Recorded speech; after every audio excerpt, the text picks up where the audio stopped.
So today we will discuss about the physiology of Kapalbhati. Meaning and definition of Kapalbhati. This cleansing process is related to respiratory system. ये कैसा cleansing process है जो हमारे respiratory system से related है. ये क्या करता है? It also gives effect on all parts of the respiratory system. पूरे रेस्पिरेटरी सिस्टम के बॉडी पार्ट्स को नोज से लेकर एल्वलाई तक अफेक्ट करता है. और अलग अलग कपाल भाती के अलग अलग चीजों अलग जगह नामों से जाना जाता है. अलग अलग इसके मेथड है, अलग अलग टेक्निक्स है. हर बुक्स में अलग अलग तरीके से बताया जाता है कपाल भाती को. ठीक है. कपाल में जनरली कॉन्सेप्ट होता है फोरहेड, भाती मतलब साइन, टू साइन. तो forehead, to shine the forehead is known as the practice which shine the forehead is known as Kapalbhati. Kapalbhati means shining of the forehead. इस कौन सी बुक हट प्रदीपिका, घृण सीता, इन दोनों चर्चा करता है कपालभाति की. तो जो हट प्रदीपिका वो सिंपल सा कॉन्सेप्ट जो हम जनरली हम सभी करते हैं उसकी बात की गई है कि रैपिड तरीके से rapid performance of rechaka means exhalation and puraka inhalation like bellows of a blacksmith is Kapalbhati, well known as the destroyer of all disorder of related to Feljam. ठीक है. ये कपालभाति ऐसा प्रैक्टिस इसमें क्या कहते हैं, फोर्सफुल एक्सलेशन करते हैं. और इनहेलेशन क्या होता है, पैसिव होता है. इनहेलेशन पैसिव होता है, अपने आप होता है. तो ये प्रोसेस है कपालभाति का. और इस कपालभाति के प्रोसेस से क्या होता है, जितने भी कफ संबंधी रोग हैं वो दूर हो जाते हैं. हट प्रदीपिका 2/36. तो ये जिस तरह से लोहार की धोकनी होती है उस समान पेट को क्या करते हैं, पेट को एक्सेल करते हैं नॉस्ट्रिल से और हमारे एब्डोमेन रीजन से. ठीक है. घृण संहिता की बात की जाए, घृण संहिता की बात की जाए तो ये घृण संहिता बाल भाती के नाम से भी जाना जाता. भाल मीन्स क्रेनियम, फोरहेड ऐसा कह सकते हैं. और भाती मीन्स लाइट और चमकाना, दोनों भी कह सकते हैं साइन. हर प्रदीपिका डिस्क्राइब ओनली वात कर्म कपालभाति. ठीक है. एंड इन घृण Samhita there are 3 types of Kapalbhati: vat karma, यूत कर्म, शीत कर्म. क्या है कपालभाति के टाइप्स? वात कर्म है, यूत कर्म है, शीत कर्म है. 3 तरह के कपालभाति है: वात कर्म, यूत कर्म और शीत कर्म. वात कर्म में क्या होता है, जिसमें एयर के प्रेजेंस में किया जाता है प्रैक्टिस, उसे क्या कहते हैं, वात karma kapalbhati with the help of air. इसमें जो हम करते हैं ना सिंपल. घृण संहिता के अनुसार क्या है वात कर्म मतलब, लेफ्ट नोस्ट्रिल से श्वास लेना है, राइट से छोड़ना है. राइट से लिया, लेफ्ट से छोड़ दिया. इसको दूसरा कह सकते हैं अनुलोम विलोम वाला प्रैक्टिस. क्या कहलाता है यहाँ पे? वात कर्म कहलाता है. कोई दिक्कत किन्हीं को? युद्ध कर्म. युद्ध कर्म कपालभाति क्या है? युद्ध कर्म कपालभाति में क्या करते हैं कि नाक से पानी पीना है और मुंह से निकाल देना. ठीक है. Inhale the water after drawing water through the 2 nostrils. One should exhale it through the mouth repeatedly, taking water in this way. This is known as Vyudkarm Kapalbhati, which cures disease of Feljam. कफ संबंधी रोगों को ठीक करता है. शीत कर्म, sucking of water by mouth so as to produce a hissing sound. One should throw it out through the nostrils. By this practice, one can become handsome. क्या बताया गया? शीतकर्म कपालभाति ऐसा कपालभाति है जिसमें मुंह में पानी भरते हैं, गर्दन नेक तक पूरा पानी भर लेते हैं और नॉस्ट्रिल से, दोनों नॉस्ट्रिल से बाहर निकाल देते हैं. ठीक है. और इस प्रैक्टिस को अभ्यास करने से आप क्या बन जाएंगे? बहुत ही हैंडसम, सुंदर, कामदेव के समान शरीर आपका हो जाएगा. तो जो जो सुंदर दिखना चाहते हैं इसका डेली अभ्यास आप कर सकते हैं शीतकर्म का. ठीक है. कोई क्रीम और पाउडर लगाने की जरूरत नहीं पड़ेगी. ठीक है. टाइप्स ऑफ कपालभाति में पहला है शीतकर्म, जो हमने देख लिया. शीतकर्म में क्या करना है? सकिंग वाटर, माउथ में पानी भरना है और उसे बाहर निकाल देना है नाक से. ठीक है. 2/58 घृण संहिता में बताया गया. नहीं, गलत है, घृण संहिता ये नहीं होगा. यस. वात कर्म तो हम सभी को पता है, सिंपल सा प्रोसेस है, इनहेलेशन और एक्सहेलेशन प्रोसेस है. पद्मासन बैठ के जैसे हम अनुलोम विलोम करते हैं वैसे ही प्रैक्टिस करना है इसको. ठीक है. और वात कर्म ये है फोर्सफुल एक्सहेलेशन. इसमें क्या होता है कि लगातार हम फोर्सफुल जब एक्सहेलेशन करते हैं तो जो श्वास छोड़ने का काम है वो क्या है, पैसिव है कि एक्टिव है? ये क्या हो जाएगा? श्वास छोड़ना क्या हो जाएगा, पैसिव की एक्टिव? श्वास एक्टिव छो सर। हाँ, एक्टिव। श्वास छोड़ना एक्टिव होगा और श्वास लेना पैसिव। पैसिव प्रोसेस हो जाएगा। ठीक है, फोर्सफुल एक्सहेलेशन है। कपालभाति में क्या होता है, फोर्सफुल इनहेलेशन, फोर्सफुल एक्सहेलेशन और पैसिव इनहेलेशन। तो इसे पूरक, रेचक और कुंभक के हिसाब से समझा जाए तो जो पूरक है, इनहेलेशन प्रोसेस है, वो नेचुरल तरीके से अपने आप होता है जब एब्डोमिनल मसल्स रिलैक्स होते हैं, which in turn descend the diaphragm, thus the vertical diaphragm of the thorax increases and the internal pressure of the lungs is lowered. जो हमारे इंटरनल प्रेशर है लंग्स का वो डिक्रीज हो जाता है इनहेलेशन के थ्रू। पूरक is a passive and supplementary act. Simply by relaxing the abdominal muscles, the Purak is done. The volume of air inhaled during Purak should be equal to the volume of exhale during Rechak. तो जो हम inhale करते हैं, the volume of air inhaled during Purak should be equal to the volume of exhaled air. जितना हम श्वास छोड़ते हैं उतना ही हम श्वास ले भी लेते हैं अपने आप, ठीक है, पैसिव तरीके से।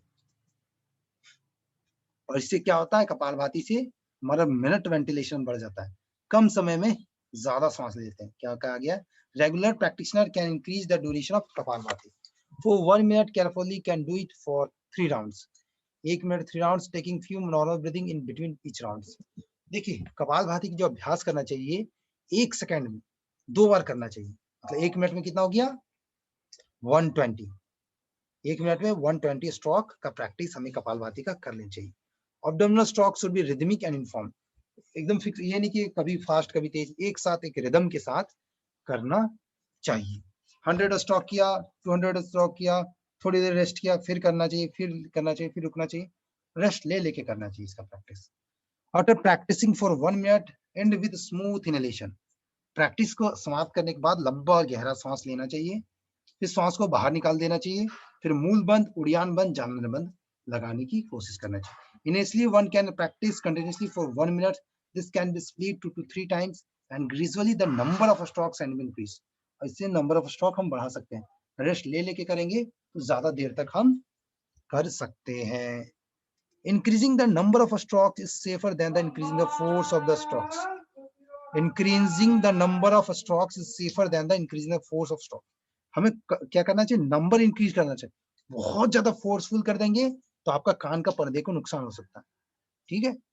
बहुत ज्यादा जोर से भी करेंगे तो भी नुकसान, धीरे करेंगे तो मीडियम स्पीड में रखना चाहिए। कपालभाति क्या करना चाहिए, मीडियम स्पीड से प्रैक्टिस करना चाहिए। फोर्सफुल करेंगे तो कान के पर्दे को नुकसान हो सकता है, year window. Okay, in normal breathing we breathe 16 to 20 times. हमने लास्ट क्लास में देखा था कि हम नॉर्मली 16 to 20 टाइम्स पर मिनट सांस लेते हैं, लेकिन कपालभाति के दौरान क्या होता है कि हम 1 मिनट में 120 टाइम्स सांस ले लेते हैं। तो उससे क्या होता है कि हमारा जो ऑक्सीजन कंजम्पशन है वो इंक्रीज हो जाता है। This increases the consumption of oxygen and elimination of carbon dioxide. Carbon dioxide body से ज्यादा मैक्सिमम बाहर निकलता है, ठीक है, और ऑक्सीजन का ज्यादा कंजम्पशन होता है। The oxygen consumption increases and carbon dioxide decreases is washed out in the practice of kapalbhati. Oxygen consumption बढ़ेगा तो क्या फायदा होगा हमारे शरीर को, हमारा बॉडी को ज्यादा ऑक्सीजनेशन होगा, हमारा बॉडी का हर सेल टिश्यू ज्यादा से ज्यादा ऑक्सीजनेट होगा, ठीक है। Concentration during kapalbhati, spiritual aspirants can concentrate on the Manipur चक्र। जब हम कपालभाति का अभ्यास करें तो मणिपुर चक्र, मणिपुर चक्र का कौन सा मंत्र है, रम। रम, हर चक्र के अलग अलग मंत्र होते हैं, क्या, लम वम रम यम हम। कैसे याद करेंगे, लवर यह। याद करने का तरीका क्या है, लवर यह, ठीक है। ओम, इसको हमें ध्यान रखना चाहिए। टोटल लगभग 7 चक्रा माना जाता है मेजर चक्रा के रूप में। क्या क्या, मूलाधार, स्वादिष्ठान, मणिपुर, अनाहत, विशुद्धि, आज्ञा और सहस्त्रार। तो physical culturist can concentrate on the breathing pattern for better effect. और जो आध्यात्मिक प्रैक्टिस नहीं करते, चक्रों के बारे में नहीं जानते, तो उनको केवल अपने जो श्वास आ रहा है जा रहा है उस पर ध्यान करना चाहिए। क्या क्या कपालभाति करने के दौरान सावधानी हम बरतेंगे, बताइए। कपालभाति क्रिया के दौरान क्या क्या हमें सावधानी रखना चाहिए, बताइए। कपालभाति की मतलब आंखें बंद रहनी चाहिए। ये सब तो है ही, ये सब नहीं, ये तो आम आदमी को पता। कपालभाति क्रिया के दौरान हमें क्या किस बात का ध्यान रखना है कि जो हमें बहुत ज्यादा हैवी जर्क नहीं देना। Kapalbhati is practice according to individuals capacity without giving heavy jerk. बहुत ज्यादा तेज नहीं करना, नहीं कान का पर्दा फट जाएगा। ऑलवेज प्रैक्टिस इन इम्पिटेंस, खाली पेट में करना है। Kapalbhati vibrates every tissue in the body, so increase practice very slowly. और बहुत ज्यादा तेज भी नहीं करना, बहुत ज्यादा स्लो भी नहीं। जब आपका हाई बीपी का पेशेंट हो, कोई हाई बीपी का पेशेंट हो तो उसको थोड़ा 1 सेकंड में एक बार कराएंगे, ठीक है। लो बीपी का पेशेंट है तो उसको जितना फास्ट करा सकते हैं करवाएंगे। If there is any feeling like giddiness, one should not continue the practice. किसी को चक्कर आ रहा है या फिर किसी प्रकार का डिस्टरबेंस आ रही है बॉडी में, माइंड में, तो उसको स्टॉप कर देना चाहिए ऐसे व्यक्ति को प्रैक्टिस करने से। सर हेलो हेलो जी जी जी जी कौन सर हेलो जी सर, मैं पूछना चाह रहा था कि सर एक पेशेंट थे, वो कोरोना से रिकवर होके आए थे। हाँ हाँ हेलो। हाँ बोलिए। तो सर उनका 30% हार्ट काम कर रहा था, तो उनको कपालभाति कराया तो वो बहुत ज्यादा सीरियस हो गए और उनको वोमिटिंग आनी शुरू होगी। तो सर वो किस वजह से हुई, उनको वोमिटिंग आनी शुरू? देखिए, कपालभाति क्या करता है ना कि हमारे ब्लड जी प्रेशर को इंक्रीज कर देता है। कपालभाति क्या करता है, हमारे ब्लड जी प्रेशर सर। को इंक्रीज कर देता है। और इनको पहले से हार्ट से रिलेटेड कोई डिसऑर्डर होगा तो उसका ब्लड प्रेशर और ज्यादा बढ़ गया होगा, ठीक है। और जब ब्लड प्रेशर इंक्रीज हो जाता है तो तो सर पेशेंट को, उन्हें क्या करना चाहिए? आपकी आवाज कट गई। उन्हें क्या कराना चाहिए था सर? मैं क्या करना उनको चाहिए था? हमें स्लो ब्रीदिंग, अनुलोम विलोम, बहुत ही धीरे जी धीरे स्लो ब्रीदिंग और हृदय मुद्रा का अभ्यास कराना चाहिए। उसको बोली कि 24 आवर के जब भी वो फुर्सत में रहे, हमेशा हृदय मुद्रा को लगा के रखे। क्या करें, हृदय हृदय मुद्रा। मुद्रा को लगा कर। ठीक हाँ, है सर। हृदय मुद्रा ठीक है लगा के रखें। और अभी जीवित है वो व्यक्ति। जी सर। जी जी ठीक। हाँ हाँ हाँ सर उनको, उनका।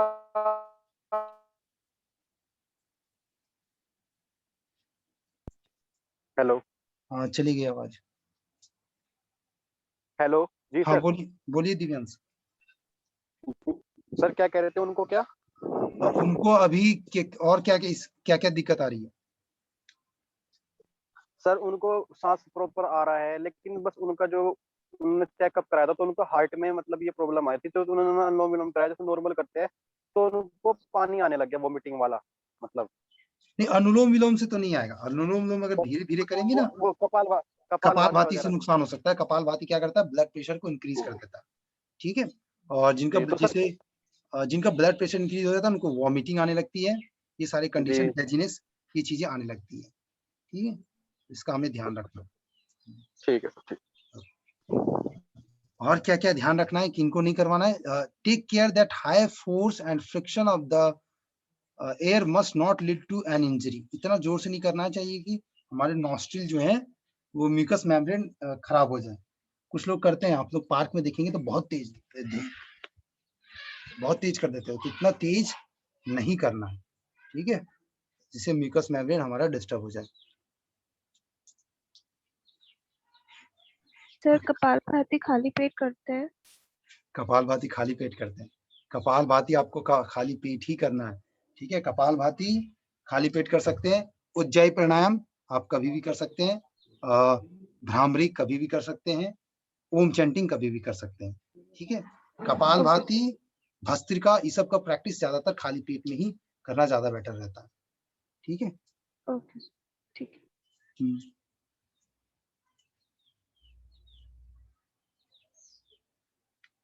और अब देखते हैं आगे। इन बिटवीन ये जो जब हम प्रैक्टिस करवाएं तो प्रैक्टिस के दौरान बीच में थोड़ा रेस्ट ले लेके करना चाहिए, है ना। लगातार प्रैक्टिस करने के बजाय थोड़ा सा रेस्ट ले लेना चाहिए। 2 मिनट किया, 3 मिनट किया, थोड़ा सा रेस्ट ले लीजिए, मतलब लंबा गहरा सांस ले लिया, फिर बाहर निकाल लिया। मूल बंद, उड़ियान बंद, जालंधर बंद, तीनों बंद एक साथ लगा देना, ठीक है। In between 2 rounds take few normal breathing for giving rest to the system and avoid fatigue और टायर्डनेस, ठीक है। और ताकि वो व्यक्ति ज्यादा थक ना जाए और रेस्टलेस ना फील करने लगे। इसके लिए इसका ध्यान। सर किसी को अगर पेट में इन्फेक्शन है तो उसको कपालभाति कराना चाहिए? देखिए अगर पेट में इन्फेक्शन है, किस टाइप का इन्फेक्शन है एक बार देख लेंगे। चलो इन्फेक्शन है तो फिर भी क्या कर सकते हैं, कपालभाति करवाएं, उससे ज्यादा अच्छा होगा कि हम अनुलोम विलोम करवाएं, नाड़ी शोधन कराएं, है ना, वो ज्यादा ओके, बेटर रहेगा। और ठीक है। कपालभाति तो मेरे अनुसार कहा जाए, अगर उसके कंडीशन, अगर मसल क्रैम्प है तो नहीं करवाएंगे, ठीक है। अब्डोमेन क्रैम्प है, अगर पेट में दर्द आ रहा है तो हाँ जी। नहीं करवाएंगे, ठीक है। ओके सर, जैसे ही सर ऊपर साइड वाला पेट होता है ना, उधर साइड अगर इन्फेक्शन है तो वहां पे नहीं कराना चाहिए ना नहीं करना कपालभाति? चाहिए, नहीं नहीं, अनुलोम विलोम ओके, करवाएं, उसी से बहुत जल्दी रिलीज हो जाएगा, ठीक हो जाएगा, ठीक है। ठीक है। और अनुलोम विलोम कितना के लिए टाइम कराना चाहिए अनुलोम विलोम? जितना ज्यादा कर सके, एक एक घंटा कर सके तो कर सके, 5 मिनट किया फिर रेस्ट लिया, 5 मिनट किया फिर रेस्ट किया, तो आधा आधा घंटा तक करे। आधा घंटा अनुलोम विलोम करे, थोड़ा फिर भस्त्रिका करे, फिर ठीक है। भ्रामरी करे, तो 1 घंटा टोटल प्राणायाम, तो वो ठीक हो जाएगा हमेशा के ओके, लिए, ठीक है, ठीक है सर। हमेशा के लिए ठीक ओके हो सर, जाएगा। ठीक। और ज्यादातर जो स्टोमक से रिलेटेड इस टाइप के जिसमें मोशन ज्यादा आ रही है, उसमें आसन के बजाय प्राणायाम ज्यादा बेनिफिशियल होता है, ठीक है। ठीक है सर।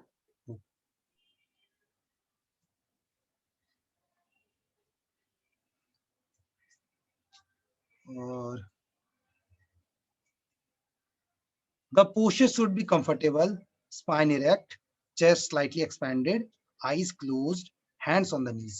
हाथों को कहाँ रखना है, घुटनों पे। चाहे तो आप मुद्रा लगा भी सकते हैं, नहीं भी लगा सकते हैं। घुटनों पे हाथ रखने से बॉडी क्या होता है, स्टेबल होता है, ठीक है। और ये कपालभाति एक तरह का क्या क्लींजिंग प्रोसेस है, तो मुद्रा नहीं भी लगाएंगे तो भी चल जाएगा, और लगाएंगे तो भी कोई दिक्कत नहीं है। कोई बहुत ज्यादा स्ट्रेन या फोर्स नहीं लगाना है एक्स्ट्रा, ठीक है। Keep the face muscles in A relaxed manner, keep the face muscles in A relaxed manner रखना चाहिए। The contraction and relaxation of the abdominal muscles should be similar and form in all round. अब देखिए कई लोग क्या होते हैं कि जो कपालभाति प्रैक्टिस करते हैं, अपना चेहरे का फेस ही स्ट्रक्चर ही बदल देते हैं, तो उस बात का हमें ध्यान रखना है कि आराम से धीरे धीरे करें, ठीक है।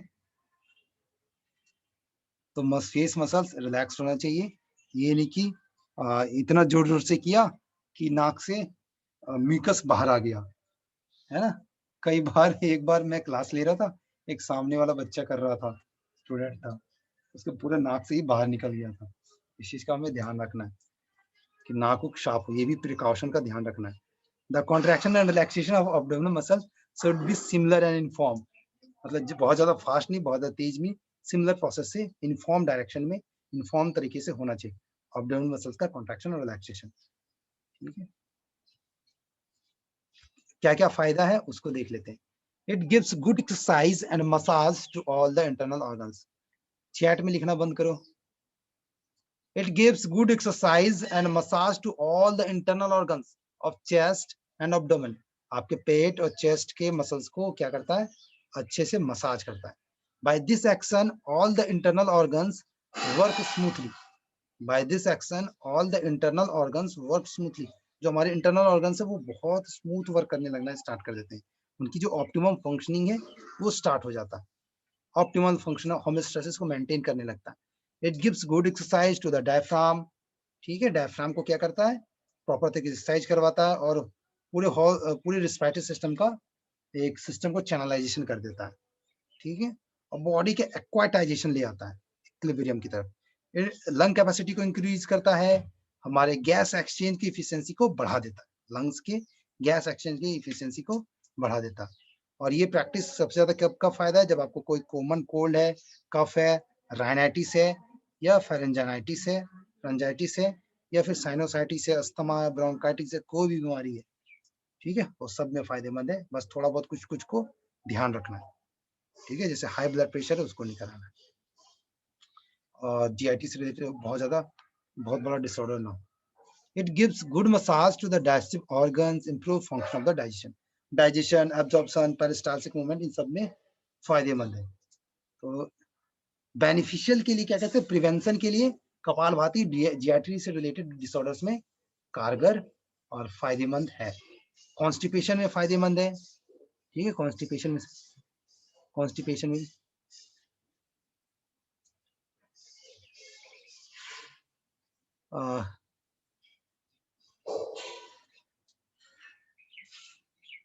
क्या क्वेश्चन है कृतिका जी, आप फिर से बोलिए, आपका चैटिंग में जो मैसेज है वो करेक्ट नहीं। क्या कहना चाह रहे हैं? पित्त वालों को करना चाहिए, पित्त वाले कर सकते हैं कपालभाति, कोई दिक्कत।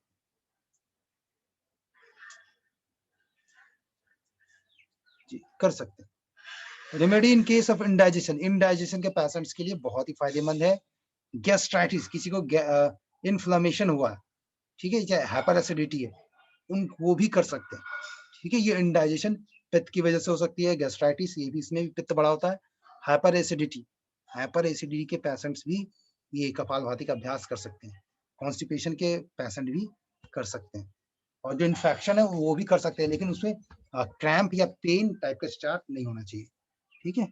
There is an increase in red blood, Kapalbhati के अभ्यास से देखा गया है कि हेमोग्लोबिन बढ़ जाता है, ठीक है, हेमोग्लोबिन आरबीसी बढ़ जाता है।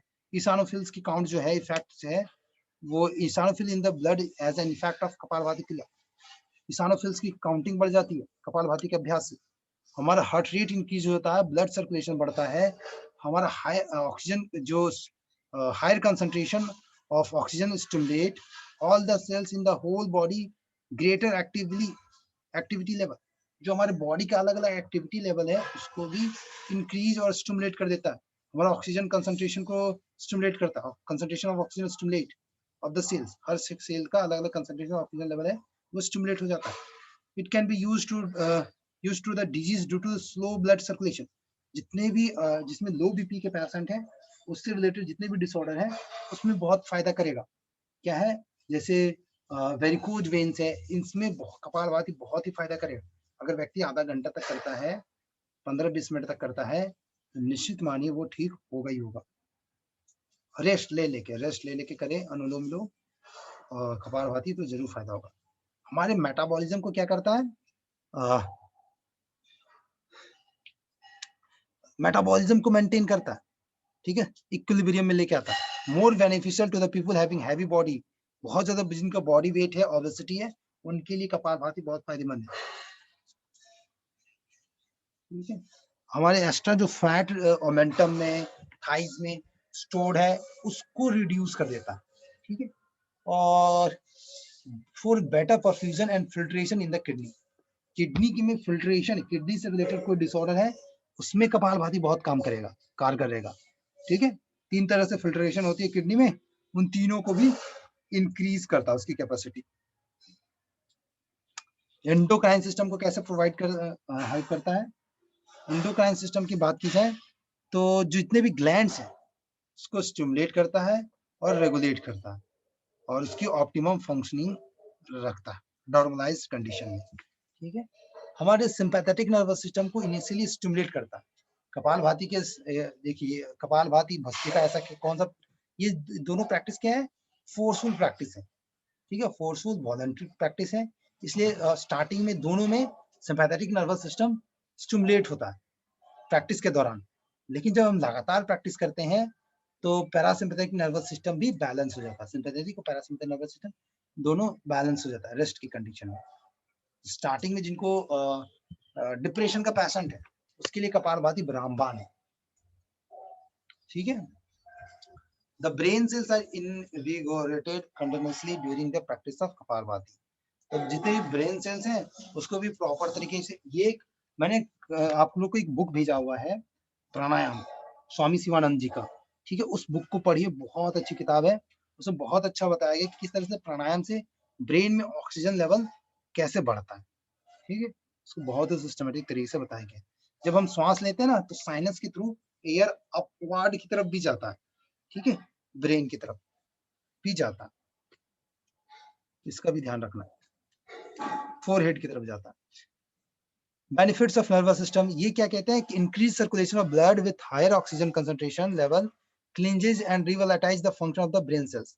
जब हम हाई कंसंट्रेशन, हमारे बॉडी में ऑक्सीजन का कंसंट्रेशन बढ़ता है तो ये क्या करता है, हमारे ब्रेन के सेल्स को क्लीन कर देता है और रिवाइटलाइज कर देता है, ठीक है, रिवाइटलाइज, प्राण ऊर्जा से भर देता है, हमारी मेमोरी सेल्स को एक्टिवेट करता है और हमारी मेमोरी पावर भी इंक्रीज होती है इसके अभ्यास से, किनको नहीं कराना है? देखिए अभी जो आपने पूछा था ना वही चीज आ गई। Patient suffering from heart disease नहीं कराएंगे, हाई ब्लड प्रेशर नहीं कराएंगे, और स्पॉन्डिलोसिस मतलब बैक पेन, सीधे कमर बैठ के अगर सही से बैठ नहीं पाते हैं और लंबर रीजन में है या फिर हर्निया है, उनको दिक्कत हो जाएगी। बैक पेन वालों को क्या होगा कि हम बार बार झटका देंगे और अब्डोमेन में बार बार एक्सेलेशन करेंगे, तो स्लिप डिस्क और स्पॉन्डिलोसिस वाले को और हर्निया वालों को दिक्कत हो सकती है, इसलिए इनको नहीं कराएंगे। उसकी जगह पे क्या कराएंगे? अनुलोम विलोम, सिंपल सा practice. Don't practice if there is any serious injury in the respiratory tract. कोई भी रेस्पिरेटरी ट्रैक्ट में नया सर्जरी वगैरह हुआ है, हार्ट में सर्जरी हुआ है, तो अवॉइड करेंगे, ठीक है। और खासकर जब नोज में ब्लीडिंग हो रही हो किसी पेशेंट को, अगर पेट में किसी प्रकार का पेन है, चेस्ट में फीवर है, हेडाक है, तो कपालभाति का अभ्यास नहीं करेंगे, ठीक है। कोई भी बीमारी जिसमें पेट में पेन हो रहा है, अब्डोमेन में दर्द है, तो उसको अवॉइड करेंगे। महिलाओं को विशेषकर क्या ध्यान रखना है? मेंस्ट्रुएशन साइकिल के दौरान और प्रेगनेंसी के दौरान कपालभाति का अभ्यास नहीं करना चाहिए, ठीक है। मेंस्ट्रुएशन के बाद, जिनका मेंस्ट्रुएशन क्या होता है, लेट आता है ना, लेट आता है, उनको कपालभाति उनके लिए रामबाण है। क्या बताया मैंने? जिनका मेंस्ट्रुएशन पीरियड, मेंस्ट्रुएशन जो साइकिल है वो 35 डेज के बाद आता है या फिर उसके इतना लॉन्ग ड्यूरेशन का हो जाता है, उन ऐसे लोगों को कपालभाति बैकवर्ड बेंडिंग फायदेमंद है। बैकवर्ड बेंडिंग क्या होता है, ठीक है। और जिनका जल्दी आ जाता है 25 डेज, 24 डेज, 20 डेज में आ जाता है, उनके लिए क्या है? चंद्रभेदी प्राणायाम, ठीक है। चंद्रभेदी प्राणायाम और फॉरवर्ड बेंडिंग के आसन, फॉरवर्ड बेंडिंग के आसन, ठीक है।